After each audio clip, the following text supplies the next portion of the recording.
The fact is, the Heat went on a 33-5 run. They went 12 of 13 from the field. I believe they went 5 of 5 from three-point range.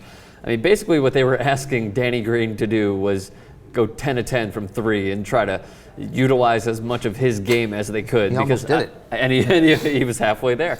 He went 5 of 5, obviously. The reason why I think the Heat will win this, and why I always thought the Heat will win it, is the 7? 6 probably. I say 7. Yeah. But 7, something like that. Yeah. Is that the Heat is capable of precise, really effective offense. We've seen that. Obviously, so are the Spurs. The Spurs are sort of a joy to watch offensively when clicking. The Heat, the Spurs are a good defensive team, and the Heat, especially when when Bosh and Wade are not going well, the Heat can look inept offensively. Yes, absolutely. But I always feel that is more a reflection of the Heat's, that they just get into these periods where they can't score, and against a really good team like the Spurs can be beaten. The Heat can turn up the defense like they did here and just dominate a game. And I just feel like they just did it here. That's a win. I feel like they'll do it in another game and take another game just because of the defense. And then they're just capable of winning. They're capable of winning anybody when everybody's at full strength. So the Heat at times this year, they're as good a defensive team as I've seen. To your point about them being a great defensive team, would you say that, at least this was my feeling, a lot of the Spurs possessions during that run just seemed forced? Yeah. There was no rhythm to it. For whatever it's worth, and I don't know if I'm right, wasn't much there. But when the Heat has forced awkward possessions, and they've had it at periods of time all year, I feel like it's their own doing. To some extent. I realize this is a complicated issue, and I'm not ignoring. I mean, there weren't a lot of open shots during that run either. When the Heat shut things down on another team, I feel like they've done it. They have taken that team out. So I feel like their defense is an active decider in how the game will go. They're capable of it. So, and then they've had periods where they don't play very sharp defense at all.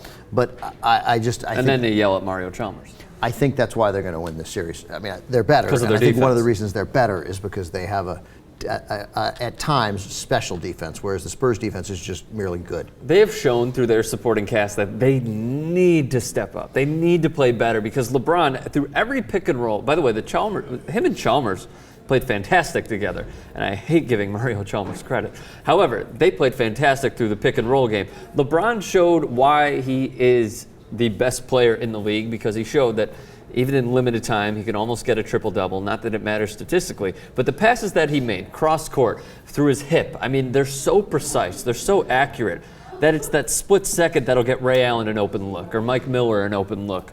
So out of anything, the supporting cast needs to play better. They're not going to go 12 of 13. They're not going to put up 33-5 runs every game and just dominate the Spurs the way that they did. And even the Heat lost game 1 last year and bounced back. Clearly, they're showing that they could bounce back and they have resilience. I don't even remember that. They did? They lost 105-94 in game 1 to the Thunder last year. But again, I'm going back to the same point. The Spurs, the Heat supporting cast of Chalmers, when Norris Cole comes in, if he could put up 7 points, and Shane Battier doesn't even play anymore because Ray Allen, Mike Miller, they're all playing fantastic. Even though Dwyane Wade is not 100%, Chris Bosh is putting up 12 points at the most. Yeah, but you just know a healthy Battier, the Spurs don't have a player that he can shut down effectively, that his defense works perfectly well on. That Battier can. Yeah. What about Danny Green? It could, but Danny Green's not a game-changing player. It's great to take Danny Green out of the game, but if Battier were playing against LeBron, Battier would never be benched. They'd need him to guard LeBron. Sure. And the Spurs don't have a player who you can't leave out there without an elite defender, a guy capable when healthy and playing at his best is really capable of being a sensational defender. Can we talk about this really quickly and then we'll move on? The 2-3-2 format, it's got to go, right? Yeah, I don't know why they still. It's not. Been in since '85, and it's like.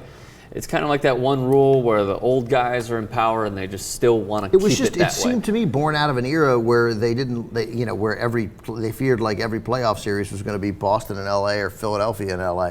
And I don't know, they worried about travel. I mean, it's a plane. It takes 4.5 hours. Let's go. It doesn't make any difference. Exactly. Give them an extra day off. By the way, they don't sit and coach. I mean, this is a comfortable plane too. Not that should even matter. But I mean, the 2-3-2 format, I mean, just come on, let's get rid of it. 2-2-1-1-1. Yeah, and give them an extra day off before the 1-1-1 part. It's exactly. Okay. I mean, hockey, even while they're in Chicago, they're doing Wednesday, Saturday, quick turnaround for Monday in Boston. But then they go back Wednesday, Saturday, Monday. Yeah, it's I fine. mean, They did it before. you can give them time off. It's okay. Yeah, it's not. I mean, baseball does 2-3-2. It makes sense. It's baseball. The home field advantage in baseball is not as dramatic. Right. But no, 2-2-1-1-1 is the way to do it.